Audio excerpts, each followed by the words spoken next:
2004 Nissan Armada. Gonna change the engine in it. I have not changed one of these before. Changed several other motors, but this one looks like it's gonna be a fun one. This thing actually still runs great. It's just using a lot of oil, and found another motor, so I'm just gonna swap them out. I'm gonna start by taking the hood off. 2 bolts on this side, 2 bolts on that side, and then I believe all this is gonna need to come off to give you more room, and then we'll work towards getting the radiator and everything out. The motor's still hot right now, so I'm gonna put a fan on it, try and get this sucker cooled down. Hood's off. I'm gonna go ahead and take the brush guard and front grille off, start getting the radiator out. Got a fan on there, just cooling the motor down because I'm impatient. Alright, so once you get this off, I think it's about 10 screws.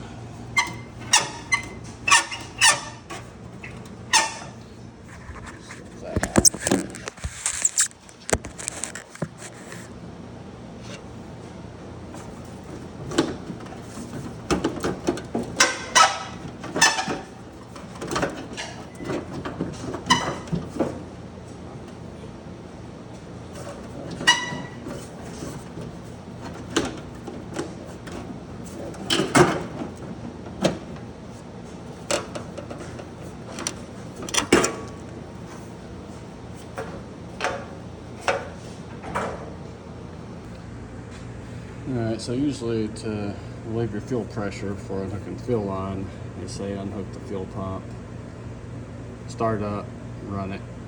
I did not do that, and the motor's already cooled down, so I don't want to do that. So I'm just gonna, first of all, see if this fuel line fits. And hopefully that happens.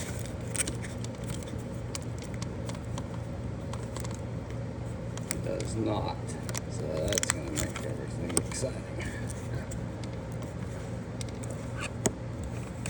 One side in there. I remember having trouble with this years ago when I changed the fuel pump. Not being able to find the right fuel line tool. I hate these things.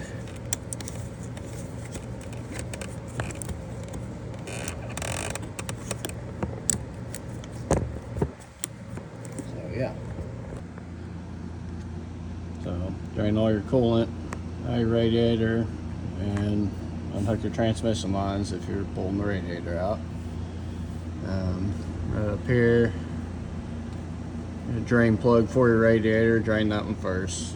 And then there's still going to be some coming out of the motor once you unhook over there and your transmission line. So aside from that transmission line on the bottom, got one over here, goes right there, right here, unhook. Got 2 of them over here. This wiring harness, you kind of got to trace that around, unhook everything. There's one over here, do the same. Hood latch, gotta get that as well. And then if you're like me and just filled this up before deciding to change your motor, you can't just unhook these because they're gonna leak. You gotta get your air box out of the way. And down there, got an 8mm bolt. That should be it. Plus that going in.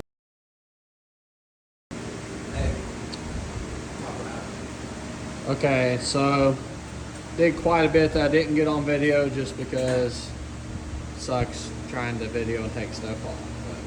But got the intake pulled off. Got 5 bolts on each side. Few wire connectors unhooked, 8 for the injectors, and a couple hoses, your PCV valves, a couple vacuum lines. That gives you room here. Obviously we ain't got it out yet. Got all the electrical unhooked up top. Go underneath real quick, show you what's done under here. So got the exhaust that just has one cat on it, off on each side. off to there. Transmission bolts. You can find some of them. Yep, there's one. And then you got two up the side here. Those are pretty easy to get after you take your drive line off.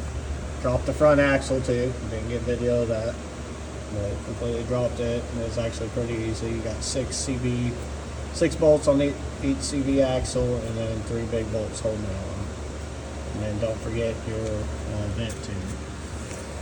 The hardest bolt to get is up there. Obviously, there's still some in, but they're both loose. But up there, that you can't even see it from here, but it's the third one up here. Past the one that you can see that's out right now, there's one more. That's the hardest one to get.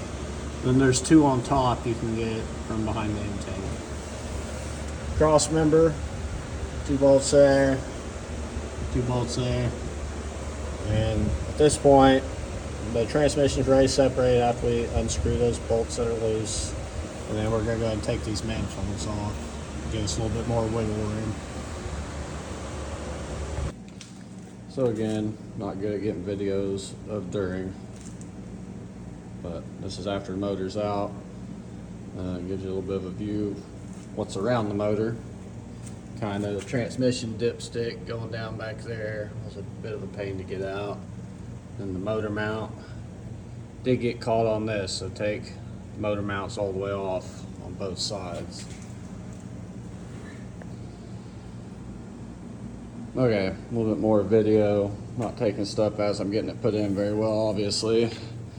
Taking the valve covers off the old motor, swapping them out because the guy who pulled the motor broke the fill tube. So, valve covers, you just got bolts all the way around here. I'm changing spark plugs while I'm here just because I'm going to change them anyway. But, clean your surface off. New valve cover gaskets. I usually put silicone around this side of it, mostly because of the curve. The gasket won't stay in without it.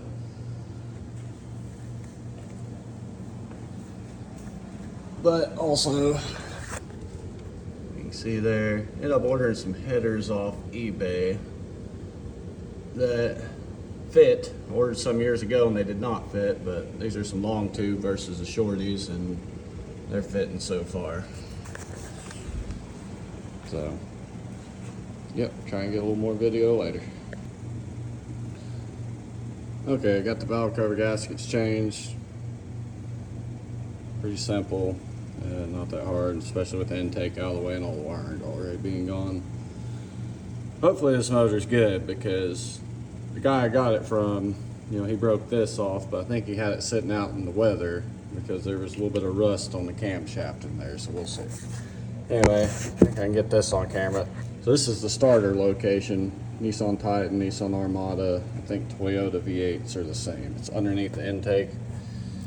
That hole right there, 2 bolts.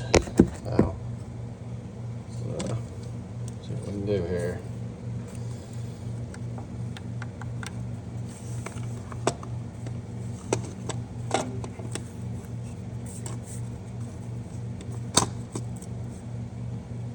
Bolt comes in from the back.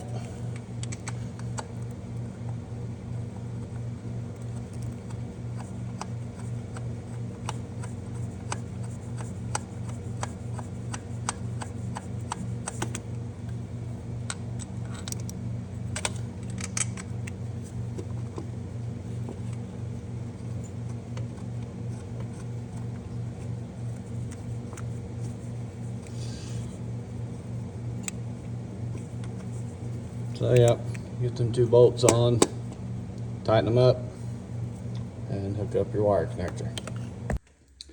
So this motor that we bought and put in here is no good. It's locked up, so pulling it back out. Didn't find out till I had it all back together. But just wanted to show how I ended up pulling it out. Usually older motors, there's a couple places you can hook chains. Nissan sells brackets for this to do that, but they're 150 bucks. So just took a good old toe strap, overhand knot, little shackle, wrapped it around. Took the exhaust off first, which you gotta lift it up, pull it off, lift it back down, or lower it back down. Anyway, this worked pretty good on, you know, pulling that one out, putting this one in, and then now pulling this one back out. So save you 150 bucks. It does have a little bit of a lean to it, so not the safest, but it works. All right, so a little update with poor video footage again. So I had pulled the other motor out. I think I mentioned that already because it was locked up, that I bought from this guy in Oklahoma City. Exchanged this one, went and put it in. Kept misaligning on transmission, couldn't get the line up. Ended up pulling the transmission out with the engine, getting everything lined up there, putting it back in. Probably would have been easier in the first place to have done that, but wanted to point this out. So here's where your cross member for the transmission bolts up.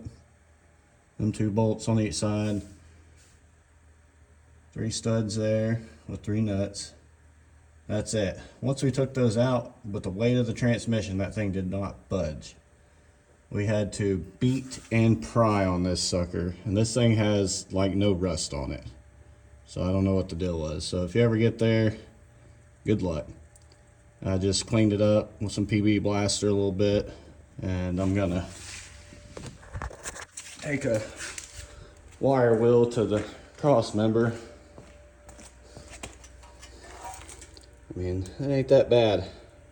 But that sucker dang sure wasn't coming out. So yeah, if you ever do these, probably just pull the transmission with the engine. You gotta have a good sense of humor to do it because it's a pain in the butt. All right, got her mostly back together. Still got the front axle to hook up and the exhaust, but I'm gonna go ahead and try and start it before I do anything else because last time I got to this point and tried this with the other motor, it turned out being locked up. So cycled the key a couple times, priming the fuel pump, fuel line, so got a fire extinguisher out there in case something happens. Hopefully it starts, and it's probably gonna be loud.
So with the headers I bought, I was gonna have to relocate the O2 sensors because they sat a lot farther back. So rather than buying extensions, a bunch of electric tape, some wire connectors, and a bunch of wire, extended them myself. So something to think about if you're trying to put headers on. Okay, so I want to add a couple things on the front end of this.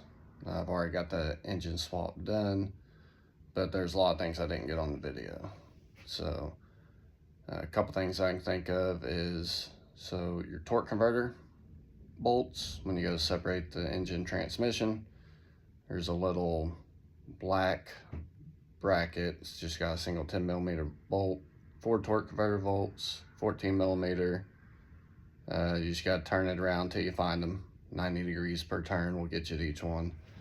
And have someone hold the harmonic balancer with a 3/4 or 19mm socket and a big breaker bar. Other thing is the exhaust. You might be able to get the engine out without taking it off first, the manifolds. But what I did was take them off first. So did one side at a time. The passenger side held or put a the cherry picker on the power steering bracket, and just lifted it up, took the 2 bolts from the frame loose off the motor mount, took the 4 bolts to the motor mount to the block out, and then 8 bolts for the manifold. Get that out of the way, put the motor mount back on, lower it down, and then do the other side. Might be a better way to do it, but that's the way I did it to get the sling around everything. So yeah, I think if anything else I forgot, I'll try to add it to it.